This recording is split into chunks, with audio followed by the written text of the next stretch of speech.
भवसम्भवभीतिभेदनम्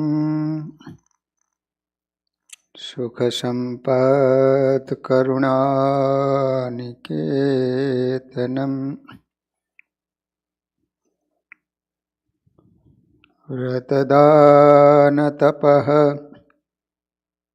क्रियाफलम्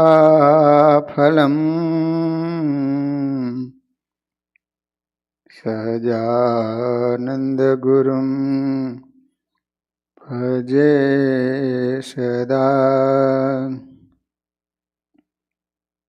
ॐ अवतारिणि श्री स्वामिनारायणाय नमो नमः।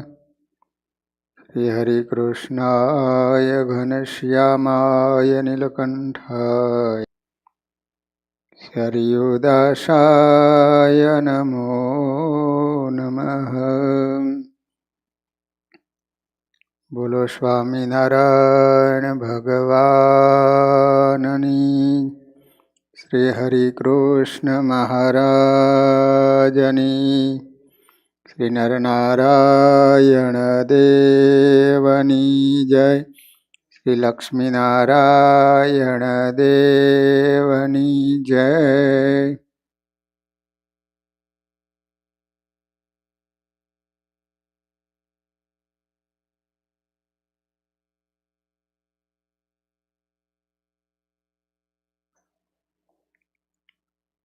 શ્રીમદ ભાગવતજીના એકાદશ સ્કંદમાં કૃષ્ણ ભગવાન ઉદ્ધવજીને નવ યોગેશ્વરો અને જનક રાજાના સંવાદમાં દત્તાત્રેય ભગવાને પોતાના જીવનમાં 24 ગુરુ કર્યા, એમાંથી જે સદ્ગુણો ગ્રહણ કર્યા એની સુંદર કથા સંભળાવી રહ્યા છે. દત્તાત્રેય કહે છે કે મેં હોલાને ગુરુ બનાવ્યા. હોલા દ્વારા એ મેં ગુણ ગ્રહણ કર્યો કે એને પોતાના દીકરાઓમાં બચ્ચામાં અતિ સ્નેહ હોવાને કારણે પતિ પત્નીનું મોત થયું છે. એટલા માટે પોતાના પરિવાર કે પોતાના સંતાનોમાં સ્નેહ કરવો, પણ અતિ સ્નેહ ન કરવો. અતિ સ્નેહ કરવાથી જરૂર દુઃખ આવે છે અને એને પસ્તાવવું પડે છે. કારણ કે આપણા પરિવારમાં જે કોઈ આવેલા છે, દીકરા કે દીકરી કે પત્ની કે પુત્ર, એ બધા જ પૂર્વ સંસ્કારના યોગે કરીને બધા ભેગા થયેલા છે. એ સંસ્કાર લેણા દેણાના સંબંધ પૂરા થાય એટલે આપણને છોડી અને પોતપોતાના રસ્તે ચાલ્યા જતા હોય છે. એટલા માટે દેવાનંદ સ્વામી કહે છે કે સંસ્કારે સંબંધી સર્વે મેળા રે, એ છે જૂઠી માયા કેરી ઝાડ, અંતકાળે સગું નહીં કોઈનું. જેમ શિકારી ઝાડ નાખે છે એમ કાળ પણ ઝાડ નાખે છે, અને ક્યારે કોને ઉચકે એની ખબર પડતી નથી. એટલે ગુરુદત્તે આ હોલા પાસેથી આ પ્રેરણા મેળવી કે આસક્તિ, અતિ પ્રેમ, અતિ સ્નેહ દુઃખનું કારણ છે અને મૃત્યુનું કારણ છે. જેને સુખી થવું હોય એને પોતાની ફરજ, પોતાનું કર્તવ્ય નિભાવી અને ભગવાનનું ભજન કરી લેવું, એમાં જ સાર છે. કારણ કે આ માનવ દેહ જ મોક્ષનો દરવાજો છે. હવે દત્તાત્રેય કહે છે કે મેં 9મા ગુરુ અજગરને બનાવ્યા છે.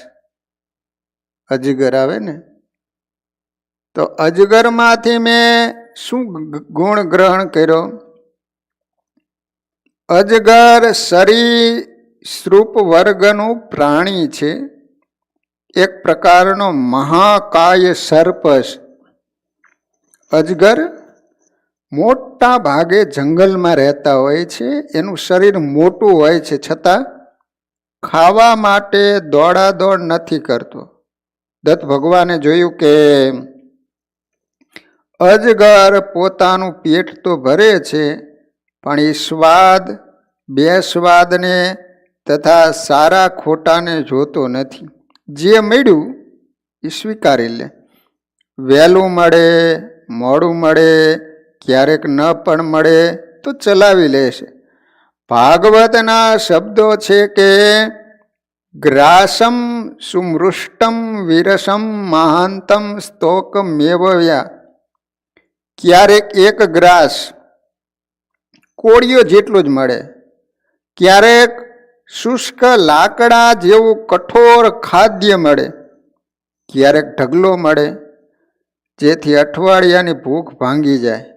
ભાગ્યવશાત જે મળે એમાંથી સંતોષ માની લેવો, પણ ખોરાક માટે દોડાદોડી ન કરવી. થોડું ઘણું મળ્યા પછી આરામથી પડ્યો રહે, ન મળે તો નિરાહાર રહી દિવસો કાઢી નાખે.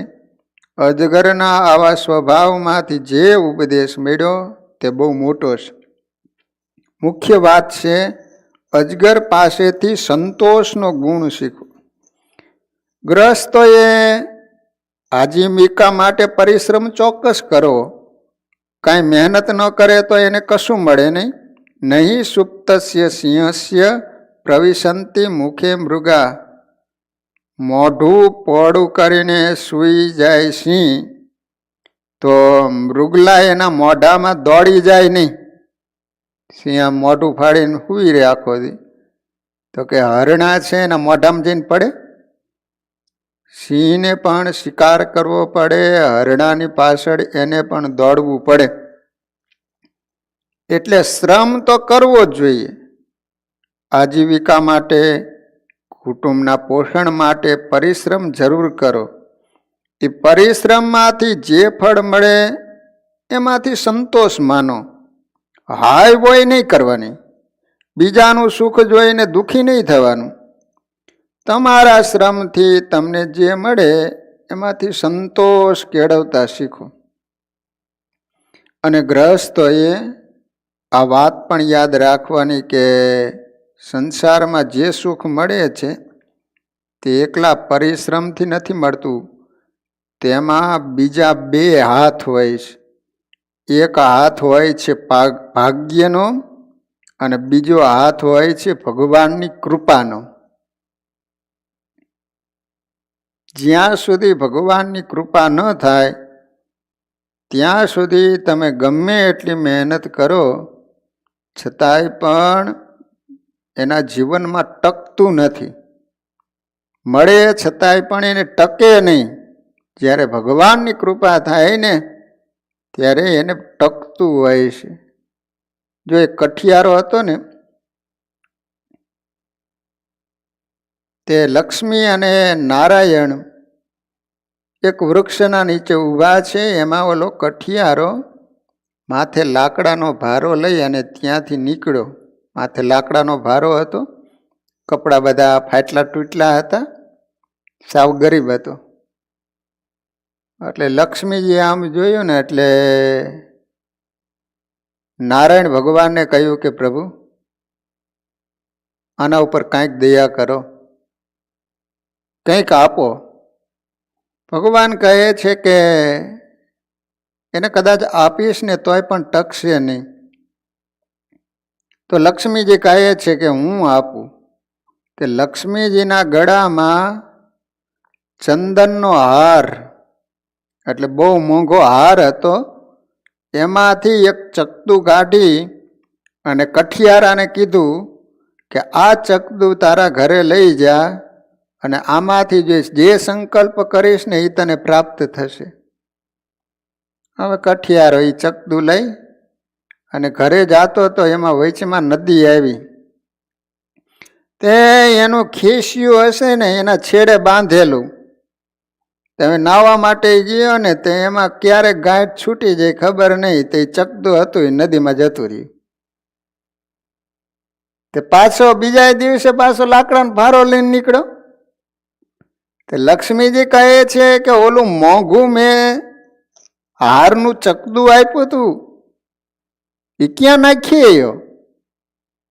એમાંથી તો લાખો રૂપિયા તને પ્રાપ્ત થાત. તો કહે છે કે હું તો નદીએ નાહવા માટે ગયો ને તે પછેડીના છેડે બાંધેલું હતું એ છૂટી ગયું ને જતું રહ્યું, પછી મળ્યું ને એમ. તે લક્ષ્મીજીએ પોતાના ગળામાં મોંઘો હાર હતો એ આપ્યો અને કીધું કે આ હાર એટલો બધો મોંઘો છે કે આની કોઈ કિંમત ન આંકી શકે, તું જીવનમાં ખૂબ સુખી બનીશ. તે હવે એ લાકડા લઈને જતો હતો. તેને વિચાર કર્યો કે હું નદીએ નાહી લઉં. તેના કપડાં હતા એ અને ઓલો હાર હતો ને એ કપડા ઉપર મૂકીને નાહવા માટે ગયો. એમાં બન્યું એવું કે એક સમડી આવીને હાર ઉપાડીને જતી રહી. તે ત્રીજા દિવસે પાછો ભારો લઈને નીકળ્યો. લક્ષ્મીજી કહે છે કે મેં તને ઓલો હાર આપ્યો તો મોંઘો, ક્યાં નાખ્યો? તો કે હું મૂકીને નાહવા માટે ગયો ને તે કોક ઉપાડી ગયું. પછી લક્ષ્મીજીએ એક અક્ષય પાત્ર આપ્યું લાકડાનું. એ કે આમાં તું જે સંકલ્પ કરીશ ને એ તરત જ તને ખાવાનું મળશે. તેમ અક્ષય પાત્ર આપ્યું. એ લઈને ઘરે ગયો. હવે એ ઘરે જઈને સંકલ્પ કર્યો કે જે એને ખાવું હોય છે, જે ભાવતું હોય છે એ સંકલ્પ કર્યો હતા. તરત જ અક્ષય પાત્રમાંથી મળ્યું. અને આની જિંદગીમાં એવું કોઈ દિવસ ખાધેલું નહીં, એવું સરસ મજાનું જમ્યો. પછી આરામ કરવા માટે સૂતો. હવે સૂતો ને ત્યાં એક વાણિયો એની પાસે 2 આના માગતો હોય છે, ઘણા વર્ષો પહેલાના 2 આના. તે હવે શું કર્યું? તે કઠી ઓલા વાણિયાને એમ થયું કે આ રૂપિયા આપતો નથી. તો ઓલું સરસ મજાનું લાકડાનું પાત્ર હતું ને, ઓલો કઠિયારો તો સૂઈ ગયો હતો, તે ઓસરીમાં પીડ્યો હોય છે. તે પાત્ર લઈને વાણિયો જતો રહ્યો. પાછો કઠિયારો લાકડાનો ભારો લઈને નીકળ્યો. એટલે લક્ષ્મીજીએ પૂછ્યું કે મેં તને અક્ષય પાત્ર આપ્યું હતું એ ક્યાંય ગયું? તો કહે છે હું બપોરે આરામ કરતો હતો ને તો કોઈક આવીને લઈ ગયું. લક્ષ્મીજી ભગવાનને કહે છે કે પ્રભુ મેં તો ઘણું આપ્યું પણ એની પાસે ટેક્યું નહીં, હવે તમે કાંઈક દયા કરીને આપો. ભગવાને ફક્ત એને 2 આના આપ્યા અને 2 આના લઈને ઘરે ગયો. કઠિયારાને વિચાર આવ્યો કે પેલો વાણિયો છે એ મારી પાસે 2 આના માગે છે, તો ચાલો હું એને આપી આવું. એ કઠિયારો એને 2 આના આપવા માટે ગયો તો ઓલો વાણિયો કહે છે કે હું તારા ત્યાં આ લાકડાનું પાત્ર હતો એ લઈને આવ્યો તો તું રૂપિયા નહોતો આપતો હતો ને, તે રૂપિયા આપ્યા તો લઈ જા હવે અક્ષય પાત્ર. તે અક્ષય પાત્ર પાછું મળી ગયું. હવે તો જે સંકલ્પ કરે એ ખાવાનું તરત જ મળે. તો પાછો એને વિચાર આવ્યો કે નદીએ હું જ્યાં નાહવા માટે ગયો તો ત્યાં લાવ તપાસ કરું. ભગવાને દયા કરીને તે બરાબર આમ નિહાળીને જોયું, ત્યાં હારનું ચકતું મળ્યું. તો અહીંયા એક વૃક્ષ હતું, એના ઉપર માળો હતો. એને વિચાર કર્યો કે કદાચ માળામાં તપાસ કરું તો સમડીનો માળો હશે ને, તો એમાં ઓલો હાર પણ પડ્યો હતો. ભગવાને દયા કરી તો કઠિયારાના જીવનમાં જે જતું રહ્યું હતું એ પણ પાછું મળ્યું. નકર એ મહેનત તો કરતો જ તો. એટલા માટે શાસ્ત્રો કહે છે કે એક હાથ હોય છે ભાગ્યનો અને બીજો હાથ હોય છે ભગવાનની કૃપાનો. આ સંસારમાં જે બધા જીવે છે એમાં ભાગ્યનો સહકાર તો ખરો જ. હું ભાગ્યમાં માનતો નથી એમ કહીને બેસી રહે ન ચાલે. શ્રમ કરો એટલે ભાગ્યનો સહકાર મળે, ભગવાનની કૃપા પણ મળે. ભાગ્યની વાત આ દ્રષ્ટાંતથી સમજાઈ જશે. જંગલમાં એક રસ્તામાં મોટું વૃક્ષ હતું. આવતા જતા મુસાફરો વિસામો લેવા એ વૃક્ષની છાયામાં બેસતા. વૃક્ષના મોટા થડમાં એક બખોલ હતી. નાની ગોળ સુંદર દેખાતી બખોલમાં કોઈ મુસાફરે હાથ નાખ્યો અને બખોલમાં ભરાઈને બેઠેલા વીછીએ ડંખ માર્યો. સિસકારા મારતો એ મુસાફર ચાલતો થઈ ગયો. થોડી વાર પછી બીજો મુસાફર આવ્યો. એને વૃક્ષ નીચે આરામ કર્યો, ડબ્બો ખોલી નાસ્તો કર્યો, પાણી પીધું. ત્યાં તો એની નજર બખોલ ઉપર પડી. અરે વાહ, આવી ગોખલા જેવી ગોળ બખોલ સરસ છે. અને એને પણ અંદર હાથ નાખ્યો. તે બખોલમાંથી એને હોના મોહર મળી. ઓલાને વીછીએ ડંખ માર્યો. આ બીજાએ નાખ્યો તો હોના મોહર મળી. આનું નામ ભાગ્ય. હાથ તો બંને જણાએ નાખ્યા હતા, પણ એકને ચટકો અને બીજાને લટકો. આ સંસારમાં આવું જ થાય છે. કોઈ બહુ વિચારીને પૈસા રોકે છતાં વીછીના ચટકા જેવું પરિણામ આવે, અને કોઈ એક વગર વિચારે પૈસા રોકે છતાં સોના મોહર જેવું આવી જાય છે. એ રીતે ભાગ્ય કામ કરે છે. સાહસ તો બંને જણ કરે છે, પણ એકને ચટકા જેવું એટલે કે દુઃખ મળે છે અને બીજાને સુખ મળે છે. એટલે પરિશ્રમ વત્તા ભાગ્ય, અને બંને બાબતો ઉપર ત્રીજી મોટી વાત છે ભગવાનની કૃપા. અજગર પાસેથી એ શીખવાનું કે નસીબમાં હશે એટલું મળશે. કોઈ બીજાનું જોઈને પરિશ્રમ કરો, પરંતુ એને ફાયદો થયો છે એટલે મને પણ થશે એ નક્કી નહીં. ભાગ્યની વાત તો આપણે વાંચી, પણ પ્રભુ કૃપા કરે તો ઝૂંપડીમાં રહેવાવાળા સુદામાજી રાતોરાત સોનાના મહેલમાં રહેતા થઈ જાય. માણસો મિત્રનો સહકાર લેવા ફરતા હોય છે. અમારે જૂના મિત્ર છે, તે ટેકો કરે તો થોડું મૂડી રોકાણ કરવું છે. એમ કોઈ ટેકો કરતો નથી. સંકટના સમયે બધા ખસી જતા હોય છે. માગવું જ હોય તો પ્રભુ પાસે જઈને હાથ જોડવા, કારણ કે મૈત્રીના મૂલ્ય કાંઈ બધે નથી થતા. દ્વારે દ્વારે સિદ્ધ ભટકે મનવા, મૈત્રીના મૂલ્ય તો કૃષ્ણના દ્વારે થાય છે.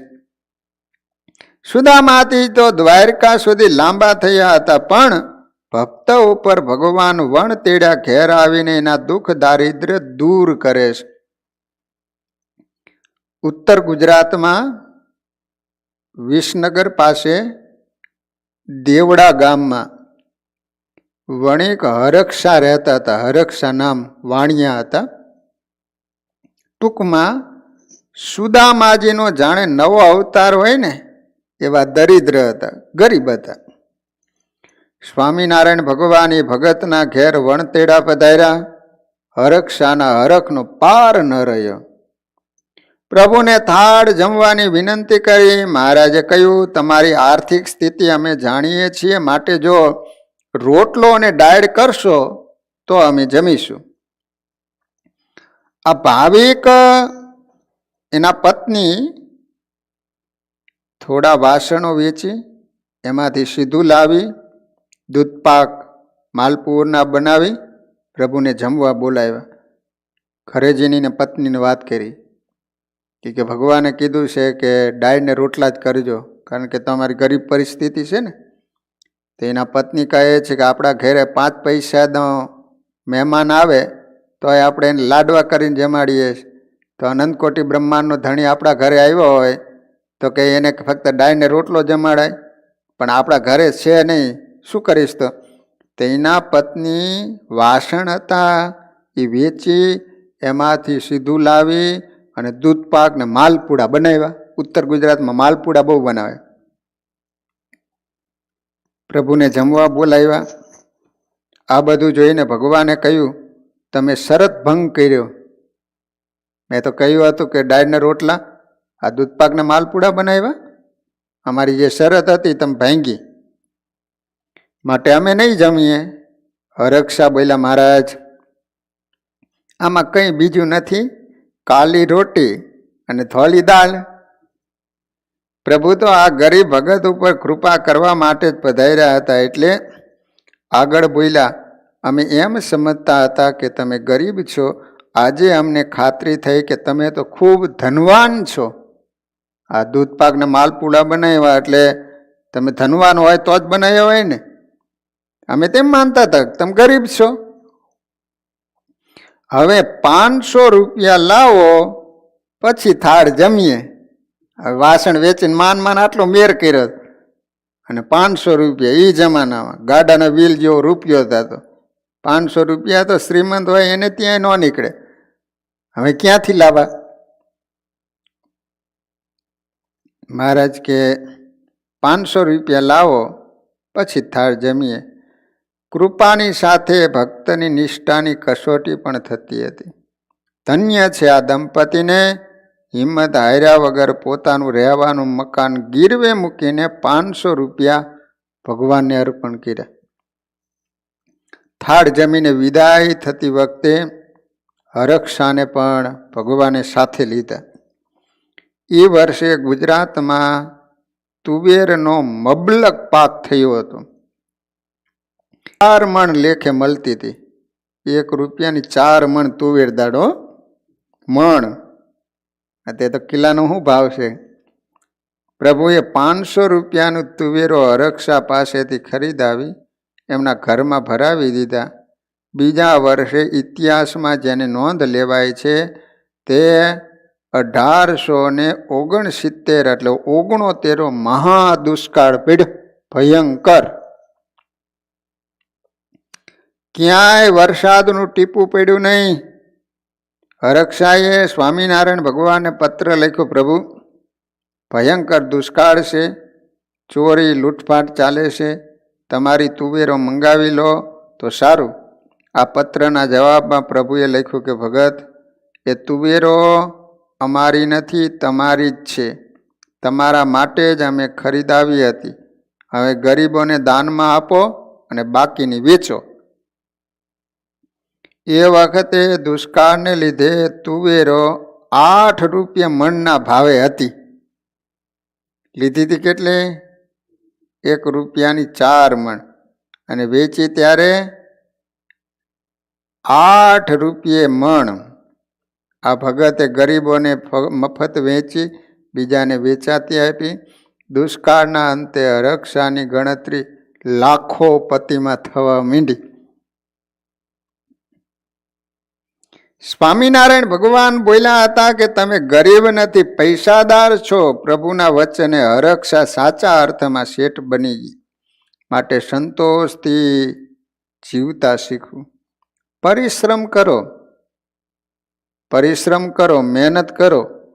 એ પ્રયત્નમાં ભગવાન ભળે તો હરક્ષાની જેમ બેડો પાર થઈ જાય, ભાગ્યનું પાંદડું આખું બદલાઈ જાય. એટલા માટે શ્રીમદ ભાગવત કહે છે કે કોઈને દુઃખી કર્યા વગર, દુર્જનોની આગળ સલામ ભર્યા વગર, દુર્જનોને ક્યારેય પણ કરગરવું નહીં. સજ્જનની આગળ વિનંતી કરવી અને પોતાની જાતને બહુ રીબાવી નહીં. પછી જે મળે એમાંથી તમે ખુશ રહો. કીડીને કણ, હાથીને મણ દેવવાળો તો તે જ છે, જોવાળો પણ તે છે. આવું સમજીને મહેનત કરો. થોડું મળશે પણ તમને સંતોષ આપી જશે. આવો બધો અજગર કરે ન ચાકરી, પંખી કરે ન સેવ, રે મનવા સિદ્ધ ચિંતા કરે, સબકો દાતા દેવ. ભગવાન સૌને જીવાડે છે. તે આપણને કંઈ ભૂલી જશે? ભગવાનનું એક નામ છે વિશ્વંભર. પ્રભુ આખા વિશ્વને, અનંત કોટી વિશ્વને જીવાડે છે. માટે સંતોષથી સુખ છે પ્રયત્ન કરો. ભગવાનને યાદ કરીને જે મળે તેમાં સંતોષ કેળવો. આવો અમૂલ્ય ઉપદેશ અજગર પાસેથી મળ્યો. માટે અજગરને 24 ગુરુમાં સ્થાન મળ્યું છે. દત્તાત્રેય ભગવાન કહે છે કે 10મા ગુરુ મેં સમુદ્રને બનાવ્યા. સમુદ્ર, દરિયો. સમુદ્ર કોણે નહીં જોયો હોય, પણ સમુદ્ર પાસેથી કોઈએ ઉપદેશ તારવ્યો છે ખરો? સમુદ્ર, સાગર અર્ણવ, રત્નાકર, મહાજલધિ આ બધા દરિયાના નામો છે. દત્ત ભગવાને સમુદ્ર પાસેથી એવી કઈ પ્રેરણા મેળવી જેથી એને ગુરુ માનવા પ્રેરાયા? સમુદ્ર પાસેથી ઘણો ઉપદેશ મેળવવાનો છે. સૌથી પહેલી વાત, મહાત્મા પુરુષોએ સમુદ્રની જેમ સદાય પ્રસન્ન રહેવું. તમે રાત્રે જાઓ કે દિવસે, કોઈ પણ સિઝનમાં જાઓ પણ દરિયાના મોજા જાણે હસતા હોય. વળી સમુદ્ર ગંભીર છે, છીસરો નથી. ખ્યાલ ન આવે ક્યાં કેટલી ઊંડાઈ છે. ગંભીર એને કહેવાય કે જેની સપાટી ઉપર તોફાન ચાલુ હોય છતાં ઊંડે ખૂબ શાંત હોય. ક્યારેક એવી આગાહીઓ થતી હોય છે કે 3 મીટર ઊંચા મોજા ઉછળશે, પણ એ સપાટી ઉપરની વાત છે. ઊંડા પાણીમાં તો ગંભીરતા હોય છે, ઊંડા જળ શાંત હોય છે. સાધુ પુરુષોએ એવા રહેવું. બહારની કોઈ ઉપાધિ હૃદયના ઊંડાણ સુધી પહોંચે નહીં. બહારથી અકળાયેલા દેખાય પણ સંતો અંદરથી શાંત હોય છે. જેમ શ્રીફળ ફળ કહેવાય છે પણ એની ઉપલી સપાટી લોહી કાઢે એવી હોય. વળી કાચલી પથ્થર જેવી કઠિન હોય, છતાં ઊંડા ઉતરો ને તો મીઠું જળ ભરેલું દેખાય છે અને સંતોષ આપે એવું મધુર કોપરું પણ મળશે. એવી રીતે જીવન વ્યતીત કરતા મહાપુરુષોએ સમુદ્ર જેવા ગંભીર કહેવાય છે. વળી સમુદ્રમાંથી એવો ઉપદેશ પણ મળ્યો. જગતના કલ્યાણ માટે સમુદ્ર પોતાનું પેટ બળવા દે છે. સમુદ્રનું પેટ ક્યારે બળે? ઉનાળાના ધોમ ધડકતા તાપ વડે સમુદ્રના પાણીમાંથી વરાળ બની અગણિત ટન, એટલે કે જેનો કોઈ હિસાબ ન હોય એટલા પ્રમાણમાં એ વરાળ આકાશમાં જાય છે. એ રીતે સમુદ્રનું ઉદર બળે છે. સમુદ્ર જાણે છે કે આ રીતે જગતનું કલ્યાણ થાય. એ ઊંચે ચડેલી વરાળ વરસાદ રૂપે મળે. ખૂબી તો જુઓ, સમુદ્ર ખારો છે પણ એમાંથી પેદા થયેલો વરસાદ કેવો અમૃત જેવો હોય છે.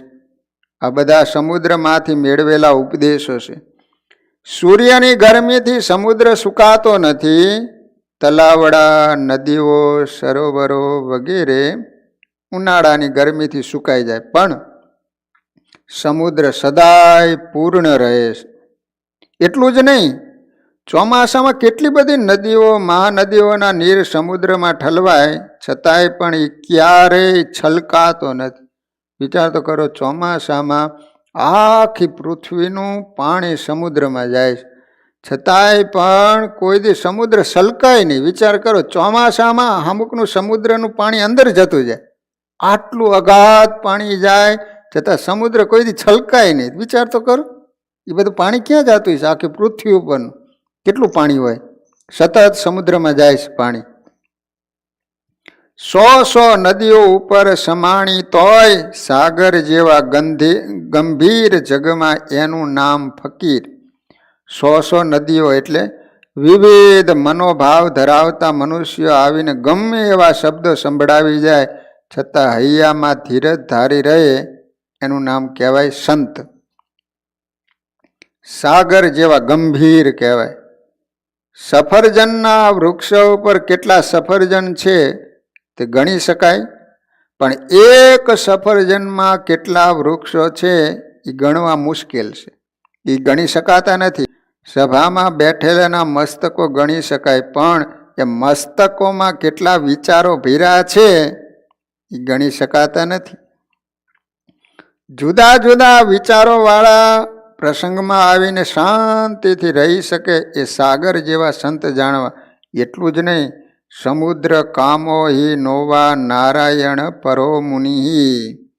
ક્યારેક પોતાના ધાર્યા પ્રમાણે કામ થાય, ક્યારેક ધારણાથી વિપરીત થાય, છતાં એને ભગવાનની ઈચ્છા સમજીને એવી સાનુકૂળતા અને પ્રતિકૂળતામાં સમત્વ ભાવ જાળવી રાખે તે સંત સાગર જેવા જાણવા. વળી એવા પ્રસંગો સમુદ્ર નદીના પાણી વડે છલકાતો નથી અને પાણીના અભાવે સુકાતો નથી. તે જ રીતે સાધુ પુરુષોએ સાનુકૂળતામાં ફૂલાવવું નહીં, પ્રતિકૂળતામાં ઊંઝાવવું નહીં. પોતાના હાથે સારા કાર્યો થાય, કદાચ સામાન્ય મનુષ્ય ન કરી શકે એવા મોટા શુભ કાર્યો થાય, એવું ઐશ્વર્ય હોવા છતાંય એનો ગર્વ નિર્માની સાધુ પુરુષોને હોતો નથી. જેમ રત્ન ગર્ભેદ હોવા છતાં સમુદ્ર ક્યારેય પણ ગર્વ ધારણ કરતો નથી, નહીંતર રત્નો માત્ર સમુદ્રની અંદર રહેલા છે, છતાંય પણ સમુદ્ર કોઈ દી અભિમાન નથી કરતો કે મારી અંદર આટલી સંપત્તિ છે એમ. આ બાબત સમજવા માટે યોગીરાજ ગોપાળાનંદ સ્વામીનો એક પ્રસંગ યાદ કરીએ. બોટાદ પાસેના સુંદરિયાણા ગામના સુપ્રસિદ્ધ વૈદરાજ હેમરાજ શાહ પરોપકારી હતા. સ્વામીએ વિચાર કર્યો કે ગમે તેવા પરોપકારી જીવ હોય તો પણ અંતે સ્વર્ગમાં જાય, કારણ કે ભગવાનની ભક્તિ ઉપાસના વગર અક્ષરધામની પ્રાપ્તિ થતી નથી. સ્વામી પોતાની યોગિક શક્તિ વડે માંદા થઈ ગયા. એ નિમિત્તે વૈદરાજ સેવા માટે આવ્યા. નિયમ પ્રમાણે સ્વામીના જમણા હાથની નાડી જોઈ પણ ધબકારા બંધ. હેમરાજ શાહને 2 દીકરા હતા, વનાશાહ અને પુંજાશાહ. સ્વામીના યોગમાં આવ્યા એટલે દીકરા સત્સંગી બન્યા, પણ પોતે ચુસ્ત વૈષ્ણવ એટલે બાપાને આ ગમે નહીં. એટલે ઘરમાં ઘણીવાર ઝઘડા પણ થાય. એટલે ગોપાળાનંદ સ્વામીને વાત કરી કે સ્વામી, એ મારા બાપાને કાંઈક સત્સંગનો રંગ લાગે એવી કાંઈક દયા કરો. ગોપાળાનંદ સ્વામી કહે છે કે તમારા બાપુજીને અહીંયા બોલાવી લાવો તો આપણે કાંઈક વાતો કરીએ અને સત્સંગનો રંગ લાગે. તો કે બાપા એ ચુસ્ત વૈષ્ણવ છે ને, એટલે અહીંયા તો નહીં આવે. દીકરા કહે છે કે સ્વામીજી એક શરતે આવે, બોલો.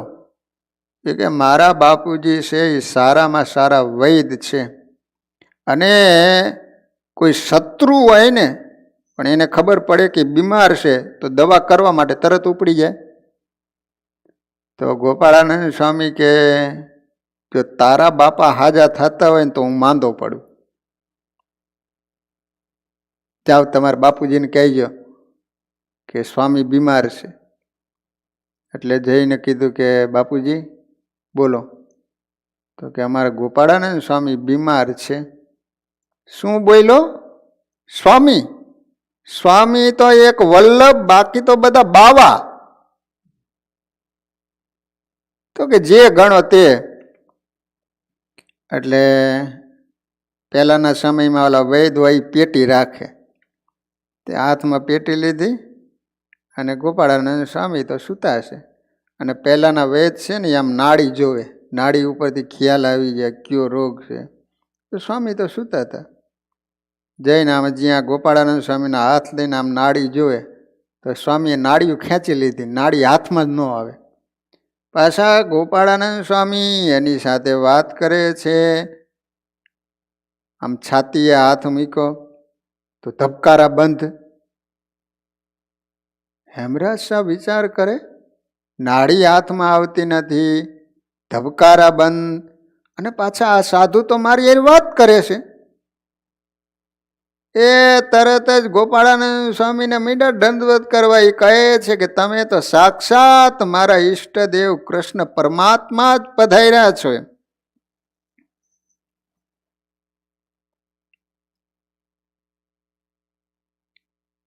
સ્વામીને કહે છે કે સ્વામી, બ્રહ્મ સૃષ્ટિમાં આવો કિસ્સો ક્યાંય જોયો નથી. જેનું હૃદય બંધ હોય છતાં તે વ્યક્તિ સ્વસ્થતાથી વાતો કરે છે. જનરેટર બંધ થાય પછી કરંટ કેવી રીતે ચાલુ રહે? વૈદરાજે ચરણ સ્પર્શી નમસ્કાર કર્યો. સ્વામિનારાયણ ભગવાન તો હશે, પણ મારી નજરમાં તો તમે જ ભગવાન છો.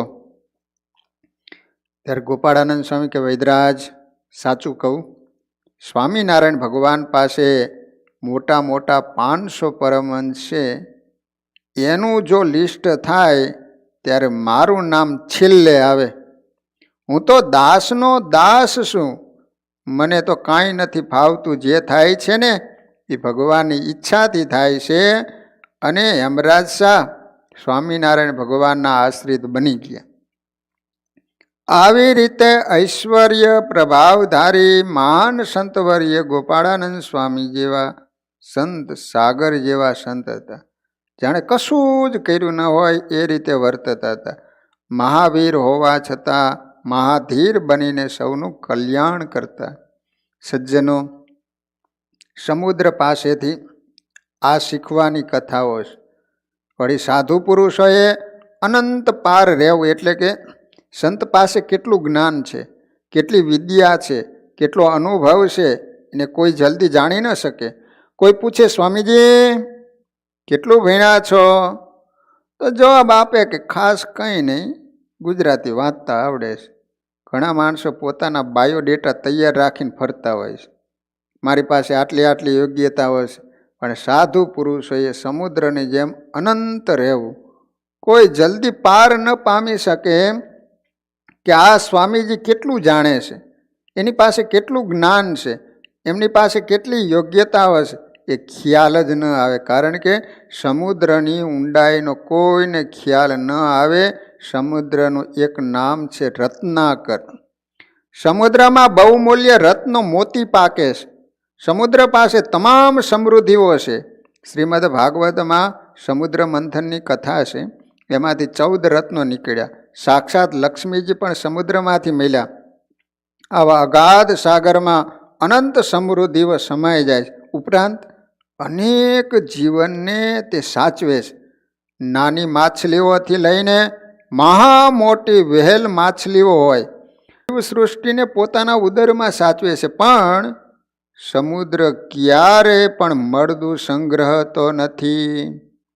જો સમુદ્રની અંદર કેટલા અસંખ્યાત જીવજંતુ હોય છે, પણ સમુદ્રનો નિયમ છે કે સમુદ્રની અંદર કોઈ પણ મૃત્યુ પામે, મરી જાય પછી મળદાને સમુદ્ર કોઈ દી રાખે નહીં, એને બહાર કિનારે ફેંકી દે. માછલી કે કોઈ પણ મરી જાય એટલે એને બહાર ફેંકી દેવાની. સાધુ પુરુષોએ સમુદ્ર જેવા અગાધ રહેવાનું. જ્યારે એમ લાગે કે હવે આ જીવમાં કંઈ નથી, ત્યારે આપોઆપ સત્સંગમાંથી ફેંકાઈ જાય. કોઈ જીવ નાનો હોય, કોઈ મોટો હોય, સૌને આવકાર આપવો.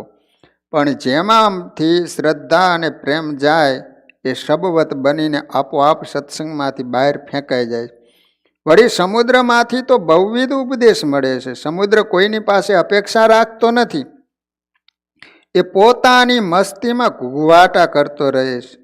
સમુદ્ર પાસેથી આવા બધા સુંદર ઉપદેશો દત્તાત્રેય લીધા. એટલે એમના ગુરુઓમાં સમુદ્રને સ્થાન આપવામાં આવ્યું છે.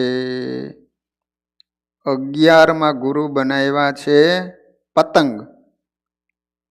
પતંગ એટલે ઓલું પતંગિયું આવે ને, આ તમે લાઇટ કરવાનું ઉડતા ઉડતા આવે ને પતંગિયા, પાંખો વાળા હોય ને, એને પતંગિયું કહેવાય. પતંગ એ દત્તાત્રેય ભગવાનના 11માં ગુરુ છે.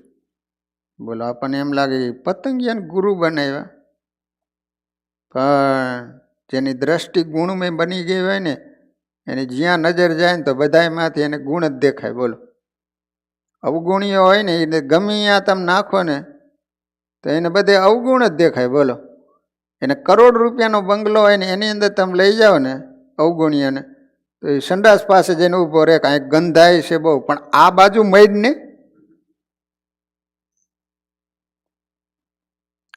આવા નાના જીવડામાંથી શું પ્રેરણા મળી હશે એનું રહસ્ય છેલ્લે આવશે. જે દત્તાત્રેયે સ્વમુખે યદુરાજાને કહ્યું હતું, પતંગિયા જેવડા ઉડતા જીવડામાંથી બહુ શીખવા મળ્યું. એટલે આપણને એમ થાય કે પતંગિયામાંથી શું શીખવા મળ્યું? જેને જીવતા ન આવડે, વિવેક મર્યાદાના પાટા ઉપર જેને ચાલતા ન આવડે, એવા માણસોનો પતંગિયાની જેમ નાશ થઈ જાય. દીવો બળતો હોય ત્યારે પતંગિયા આવીને દીવામાં પડે છે. નવાઈની વાત એ છે કે કેટલાય પતંગિયા દીવાની ઝાડમાં ઝંપલાવીને બળીને તરત મરી જાય છે. તો કેટલાક ત્યાં તરફડતા હોય છે. એ જોયા છતાં બીજા પતંગિયા આવીને દીવાની ઝાડમાં ઝંપલાવે છે. એ જીવડું એટલું નહીં જાણતો હોય કે આ બધા મરી જાય છે. કેટલાયની પાંખો બળી જવાથી તરફતા છેલ્લા શ્વાસ લઈ રહ્યા હોય, એ જોવા છતાં આવીને ઝડપથી બધા દીવામાં પડે છે. નષ્ટ દૃષ્ટિ, જેને વિવેક દ્રષ્ટિ શૂન્ય થઈ ગઈ છે, મર્યાદાનો લોપ થઈ ગયો છે, એવા જીવડા દીવામાં પડી પડીને મરે છે. આમાં કયો ઉપદેશ આવ્યો? આપણા શાસ્ત્રો કહે છે શબ્દ, સ્પર્શ, રૂપ, રસ, ગંધ. આ પંચ વિષયમાં પતંગિયાને રૂપનો વિષય છે. દીવાનું સુંદર રૂપ અને સોનેરી જ્યોત જોઈને વગર વિચારે અજ્ઞાની જીવડા એમાં ઝંપલાવી દે. જે થવું હોય એ થાય. જિંદગીનો નાશ થતો હોય તો ભલે થઈ જાય, પણ એકવાર તો ઝંપલાવી દેવાનું. રૂપમાં આસક્ત બનેલું પતંગિયું વિચાર મૂઢ બનીને દીવામાં ઝંપલાવે છે અને એ જ કારણે એનો નાશ થઈ જાય છે. પતંગિયાની જેમ જ વિવેક શૂન્ય, વિચાર શૂન્ય, મર્યાદા શૂન્ય જગતના જીવો પણ પાગલ બનીને જ્યારે વિષય તરફ દોટ મૂકે છે તો કોઈ માર ખાય છે, કોઈના હાથ પગ તૂટી જાય છે, કોઈના ખૂન થઈ જાય છે, કોઈને રીબાવીને મારી નાખવામાં આવે. આ બધું જાણવા છતાં વિષયોમાં ઝંપલાવી દે છે. એ વખતે કશો વિવેક વિચાર સ્મરણમાં આવતો નથી. આમાં તો આ વાતનો વિસ્તાર પણ લખ્યો છે. કેટલાય અંબર એટલે વસ્ત્ર, કોઈ કપડાની પાછળ પાગલ બને. આ જોઈએ જ, આવું જોઈએ જ. તો કેટલાક આભરણ એટલે દાગીનાની પાછળ વિવેક શૂન્ય બનીને દોડે. વળી કોઈ હિરણ્ય એટલે હોનું અથવા કહો કે રૂપિયાની પાછળ પાગલ બનીને વગર વિચારે જિંદગી હોમી દે. દ્રવ્ય જીવન જીવવા માટેનું એક સાધન સાનુકૂળ છે. દ્રવ્ય માટે જીવન ન્યોછાવર કરવાનું નથી. તેવી જ રીતે વસ્ત્રો ઠંડી ગરમીથી રક્ષણ માટે અને મર્યાદા માટે જરૂરી છે. પણ એમાં જ્યારે જાતની ફેશનો અને જાતના ખર્ચા કરવામાં આવે ને ત્યારે બરબાદ થઈ જવાય છે. જેની પાસે વિચાર હોય, જેની પાસે વિવેક હોય, આવી બાબતોમાં ફસાતા નથી. પતંગિયાની જેમ કૂદકો મારતા નથી, પણ જેનામાં વિવેક વિચાર નથી એવા જીવો ઝંપલાવીને જિંદગી પૂરી કરી નાખે. જેની પાસે કંઈક તપ, પુણ્ય, વિવેક વિચાર હોય એ તો આ બધી વસ્તુઓનો સરળતાથી ત્યાગ કરી શકે. એક બની ગયેલી સત્ય ઘટના યાદ કરવા જેવી છે. ગુણાતીતાનંદ સ્વામીએ વાતોમાં લખ્યું કે એક યુવાન એક છોકરીની પાછળ લટ્ટુ થયો. એટલે એ છોકરીના સગાવાળાને ખ્યાલ આવી ગયો. તો પછી એને એવો માર્યો મારી અને ઓલી કાંટાની વાડ હોય ને એની અંદર એ છોકરાને નાખી દીધો. પછી તો છોકરાના મા બાપને સગા સંબંધીઓ આવ્યા, છોકરાને એમાંથી કાઢ્યા. એ જમાનામાં આવા વૈદા ડૉક્ટર નહીં અને ઓલા ચીપિયા વાણંદથી એ કાંટા કાઢ્યા છે. કેટલી બધી વેદના થઈ છે. ગુણાતીતાનંદ સ્વામી કે 6 મહિનાનો ખાટલો થયો. 6 મહિને એને રોજ આવીને પાછું સારું થઈ ગયું. તો છતાંય પણ 6 મહિને પાછો એ જ છોકરીની પાછળ પડ્યો. અને એના સગાવાલાને ખબર પડ્યો તો ગુણાતીતાનંદ સ્વામી કહે છે કે એના રાય જેવડા ટુકડા કરી નાખ્યા. બોલ, માણસને ખબર જ છે કે આમાં દુઃખ છે, છતાંય પણ પતંગિયાની પેઠે જ રૂપની અંદર આંધળા થાય છે કે નથી થતા? કેવલો આ દુનિયાની અંદર સૌથી મોટા ભાગના માણસો દુઃખી થયા રહ્યા હોય તો રૂપને માટે લો. બધાને ખ્યાલ છે કે એમાં દુઃખ આવવાનું જ છે, છતાંય પણ રૂપની પાછળ આંધળા બનીને કેવી દોટ મૂકે છે. એટલા માટે દત્તાત્રેય ભગવાન કહે છે કે પતંગિયા પાસેથી એ મેં શીખો કે આ રીતે કોઈ પણ વિષયની પાછળ જે અંધ બને છે, વિવેક શૂન્ય બનીને દોટ મૂકે છે, તો એનું મોત થાય છે.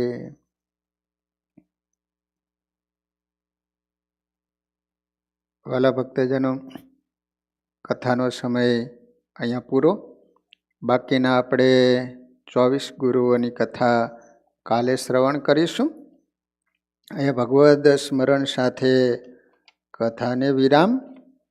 શ્રીપતિમ શ્રીધરમ સર્વદેવેશ્વરમ ભક્તિધરમાત્મજમ વાસુદેવો મરી માધવમ કેશવમ કામદમ કારણમ સ્વામિનારાયણમ નીલકંઠમ ભજે સહજાન સ્વયં મહારાજ. વાલા ભક્તજનો, ધનુર્માસ નિમિત્તે, થાળ નિમિત્તે જે ભક્તજનોની ભેટ આવેલી છે તેઓના અત્રે નામ જાહેર કરું છું.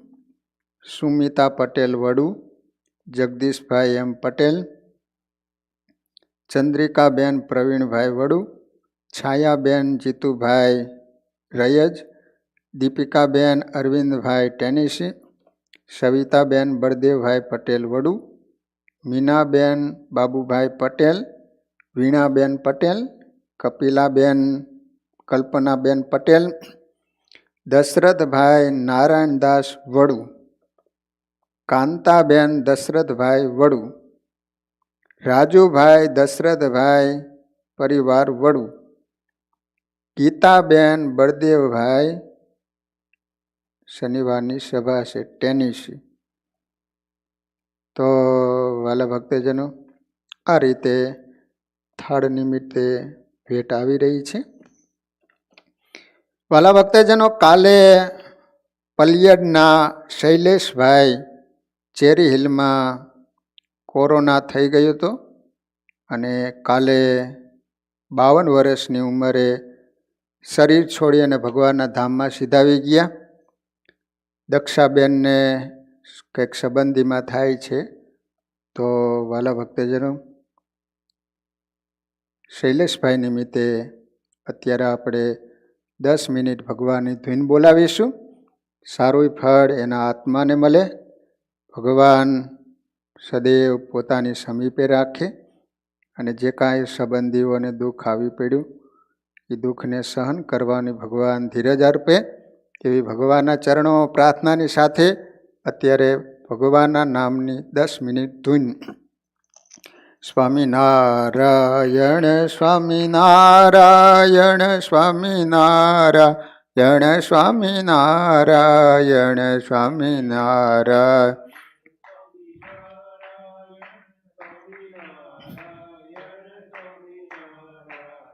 સ્વામિનારાયણ સ્વામિનારાયણ સ્વામિનારાયણ સ્વામિનારાયણ સ્વામિનારાયણ.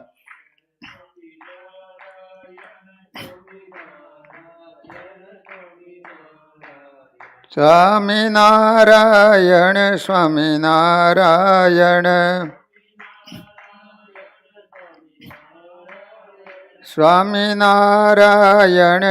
સ્વામિનારાયણ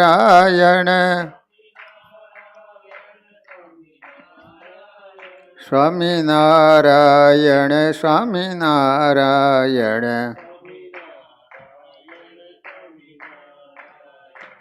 સ્વામિનારાયણ સ્વામિનારાયણ સ્વામિનારાયણ સ્વામિનારાયણ સ્વામી.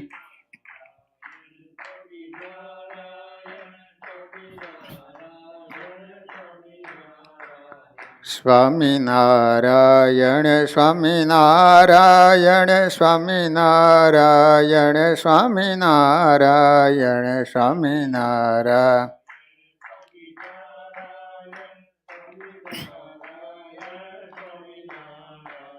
સ્વામિનારાયણ સ્વામિનારાયણ સ્વામિનારાયણ સ્વામિનારાયણ સ્વામિનારાયણ સ્વામિનારાયણ